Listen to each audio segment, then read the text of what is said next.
Hello friends, मैं फिर से आ चुका हूं आप लोगों के लिए एक नए एपिसोड के साथ। तो हेलो गाइस, मैं हूं राज और आप लोग देख रहे हैं राज द स्टोरी। तो आज का वीडियो शुरू करने से पहले मैं आप लोगों को बता दूं, अगर आप लोग चैनल पर नए आए हो तो प्लीज़ चैनल को लाइक सब्सक्राइब एंड कमेंट जरूर कर देना। तो शुरू करते हैं आज का स्टोरी, तब तक के लिए बाय बाय। शंभाला गुरुकुल में प्रवेश। शौर्य शंभाला में पहुंच चुका था। वह आसपास की चीजों को ध्यान से निहार रहा था। उसके बाद उसने प्रधानाचार्य के घर की ओर देखा और एक कुटिल मुस्कान के साथ उस तरफ उड़ गया। जब शौर्य प्रधानाचार्य के घर के बाहर पहुंचा तो उसने बाहर खड़े सिपाहियों की बातें सुनी। तुम्हें पता है, हमारे प्रधानाचार्य एक और महान काम करने जा रहे हैं। उन्होंने सेवकों के बच्चों को भी अब गुरुकुल में एडमिशन देना शुरू किया है। वो हमारे यहाँ कर लाना चाहते हैं। उनके पदभार संभालते ही किए गए ये बदलाव बहुत ही खास और अनोखे हैं। जैसे उन्होंने सबसे पहले लड़कियों को गुरुकुल में प्रवेश दिलाया, उसके बाद विधवा विवाह की बात भी उन्होंने शुरू की। अब तो वो सामान्य सेवकों के बच्चों को भी गुरुकुल में प्रवेश लेने दे रहे हैं। इस वजह से हमारे बच्चे भी इस गुरुकुल में अब पढ़ सकते हैं। सच में ये प्रधानाचार्य महान है। दूसरे सिपाही ने उसके हाँ में हाँ मिलाए। उसके बाद वह आगे बोला, तुम्हें पता है, जब से हमने बाहरी दुनिया से संपर्क तोड़ दिया है, हमारे संसाधनों की भी बचत हो रही है।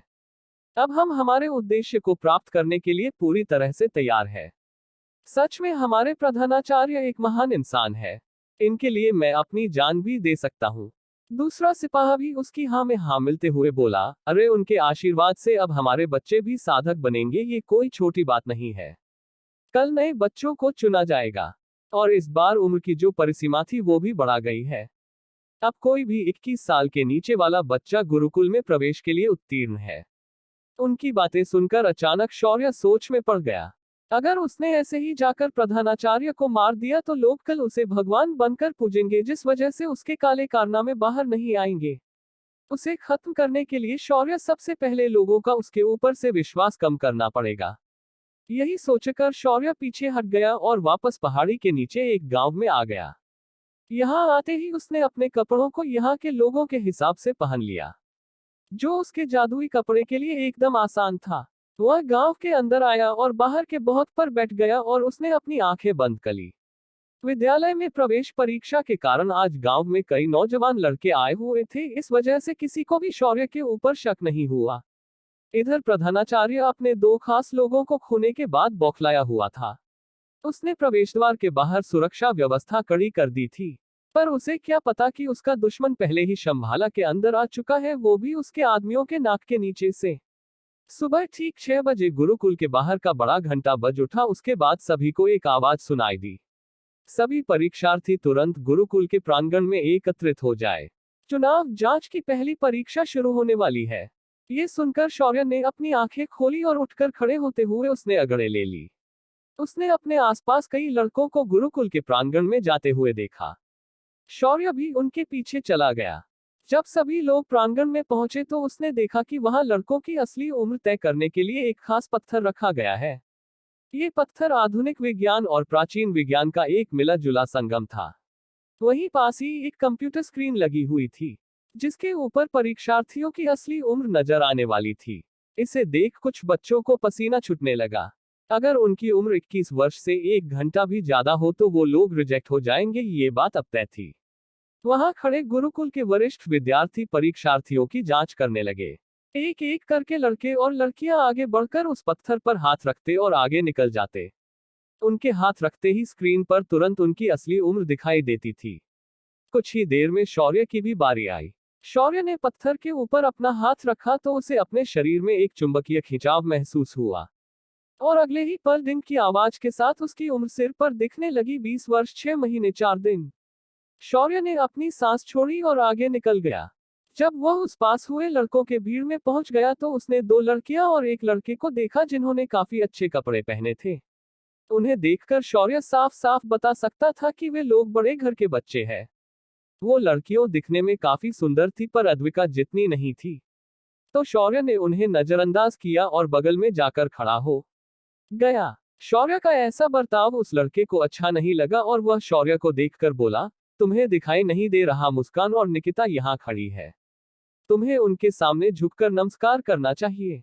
क्या तुम्हारे माता पिता ने इतना भी तुम्हें नहीं समझाया? ये सुनकर शौर्य उसे छोड़ हुए बोला, तुझे तेरे माँ बाप ने ये नहीं सिखाया कि जब तक तुम्हारी मालकिन ना बोले तब तक भौंकना नहीं चाहिए? अगर इतना ही शौक है तुझे भौंकने का तो वहां उस गली में जाकर तू भौंक सकता है। यहाँ खड़े रहकर बाकी लोगों को क्यों डरा रहा है? शौर्य का ताना सुनकर उस लड़के का खून खौल गया और वह उस पर हमला करने के लिए आगे बढ़ने ही वाला था, तभी उसे पीछे से मुस्कान ने आवाज दी, परेश अपनी जुबान कुछ देर के लिए बंद रखो और आगे चल रहे पारिक की ओर ध्यान दो।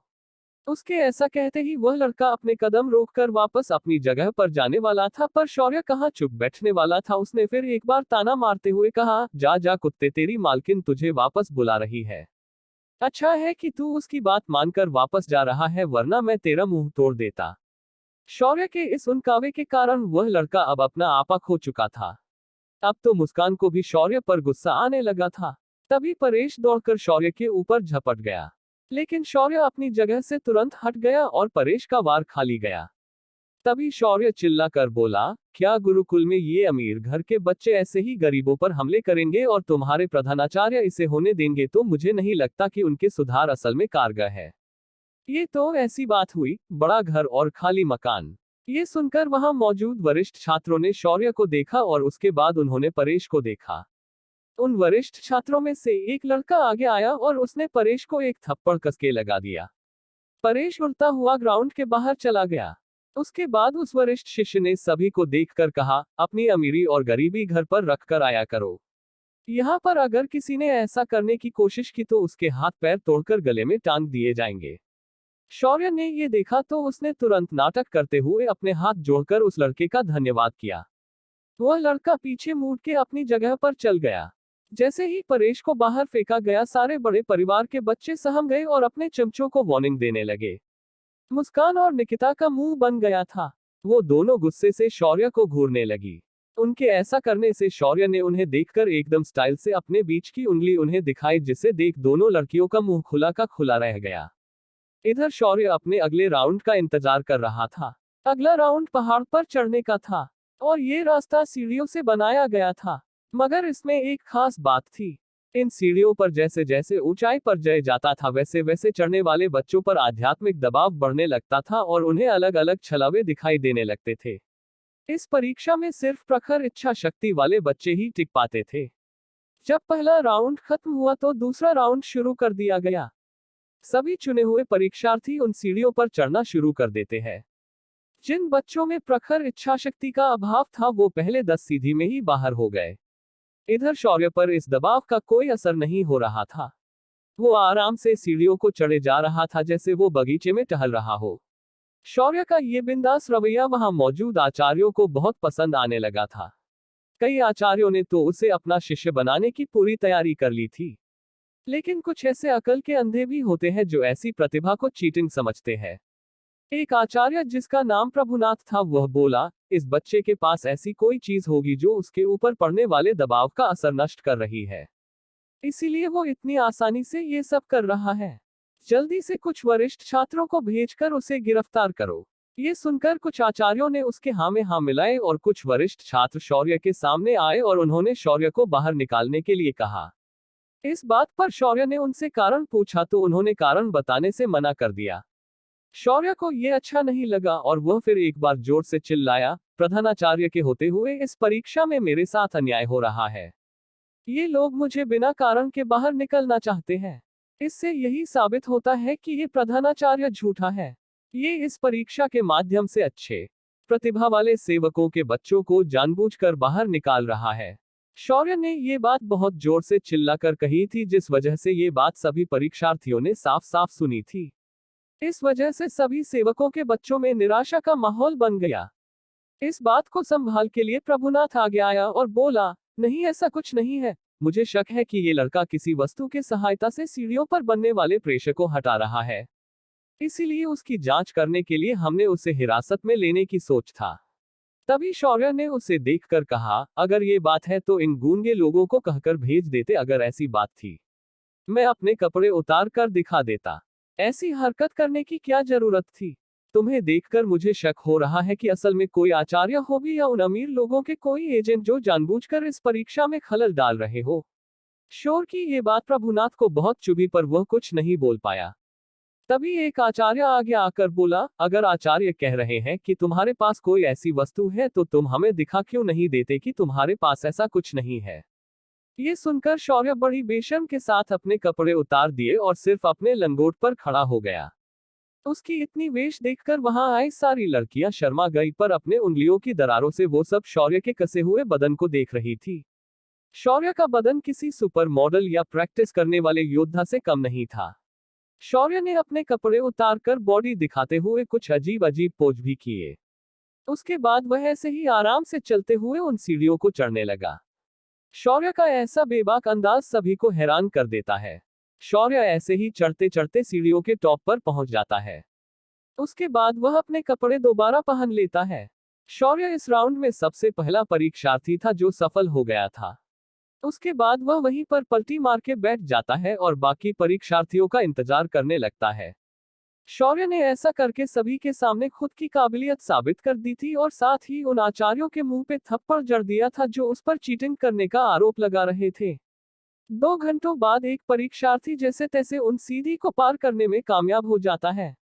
उसके बाद वहां धीरे धीरे परीक्षार्थी पहुंचने लगते हैं। जब आखिरी परीक्षार्थी इसे पार कर लेता है, परीक्षा का ये राउंड समाप्त हो जाता है। आखिर में सिर्फ 40 परीक्षार्थी पास हो पाते हैं। आयोजन के प्रमुख आचार्य तीसरा राउंड अगले दिन लेने की घोषणा करता है और चुने हुए बच्चों को उनके रहने की जगह पर लेकर निकल जाता है। शौर्य भी उस आचार्य के पीछे उनके ठहरने की जगह पर चला जाता है। वहां पहुंचकर वह आराम से अपने बिस्तर पर लेट जाता है। तभी उसके बगल के कमरे में वह एक हलचल सुनता है और सतर्क हो जाता है। उसके बगल के कमरे में मुस्कान और निकिता दोनों बहनें ठहरी थी और इस वक्त उनके कमरे में कुछ लोग घुस आए थे। ये गुरुकुल के कुछ शिष्य थे जिनकी नजर इन 2 बहनों पर थी, इसीलिए उन्होंने मौका देखकर उन्हें रात में उठाने का नियोजन किया था। लेकिन उन लड़कियों ने उन्हें देखकर शोर मचाना शुरू किया और उनका प्लान फेल हो गया। उन्होंने जल्दबाजी में उन लड़कियों को चुप करने की कोशिश की। तभी उन लड़कों को दरवाजे पर एक साया दिखाया दिया। वो लोग कुछ समझ पाते उससे पहले ही वो लड़के जमीन पर गिर गए। वो लोग बेहोश हो चुके थे। तभी उन लड़कियों ने वहां शौर्य को खड़ा देखा जो उन्हें देखकर मुस्कुरा रहा था। उन लड़कियों की आंखें आंसुओं से भरी हुई थी और वो रोते जा रही थी। शौर्य ने उन्हें शांत किया, फिर उन बेहोश लड़कों को उठाया और उन्हें बाहर आंगन में लाकर पटकते हुए वो फिर एक बार रात के सन्नाटे को चीरते हुए चिल्लाया, सभी लोग देखो, इन्हें ये वरिष्ठ शिष्य यहाँ रात के अंधेरे में घुसकर लड़कियों को उठाने आए थे। क्या यही तुम्हारे प्रधानाचार्य चाहता है? तुम्हारे प्रधानाचार्य अच्छाई के आड़ में रात के अंधेरे में अपने लड़कों से ऐसा कुकर्म करवाता है। हे भगवान, ये गुरुकुल नहीं लुटेरों का अड्डा है अड्डा। शौर्य की आवाज गुरुकुल के उस पहाड़ी पर गूंज उठी और सारे आचार्य अपने प्रधानाचार्य की इज्जत बचाने के लिए वहां पर दौड़े चले आए। जब आचार्यों ने उन बेहोश वरिष्ठ छात्रों और उन डरी हुई लड़कियों को देखा तो उन्हें ये समझने में देर नहीं लगी कि इन छात्रों ने क्या किया है, पर उनके मन में सवाल तो शौर्य को लेकर था कि एक इतना कमजोर लड़का जो अभी तक साधक भी नहीं बना है, उसने इन छात्रों को कैसे बेहोश किया। लेकिन इस वक्त वो सवाल ज्यादा मायने नहीं रखता था। इस वक्त उन्हें अपने प्रधानाचार्य के इज्जत को बचाना था। उन्होंने तुरंत उन बेहोश छात्रों को होश में लाया और उनसे पूछताछ की। उन्होंने डरकर सब कुछ सच सच बता दिया, जिस वजह से इसके पीछे छिपे असली गुनहगारों का नाम आगे आ गया। ये लोग गुरुकुल के वरिष्ठ आचार्यों के डायरेक्ट शिष्य थे। लेकिन इस वक्त प्रधानाचार्य की इज्जत को बचाने के लिए उन आचार्यों ने उन डायरेक्ट शिष्यों को सभी के सामने लाकर उनके हाथ और पैर काट दिए। उन आचार्यों ने ऐसा करके अपने प्रधानाचार्य की इज्जत बचा ली थी, मगर उन्होंने कुछ वरिष्ठ आचार्यों को नाराज कर दिया था। अब कौन सी चाल चलेगा शौर्य? क्या शौर्य प्रधानाचार्य का असली चेहरा सभी के सामने ला पाएगा?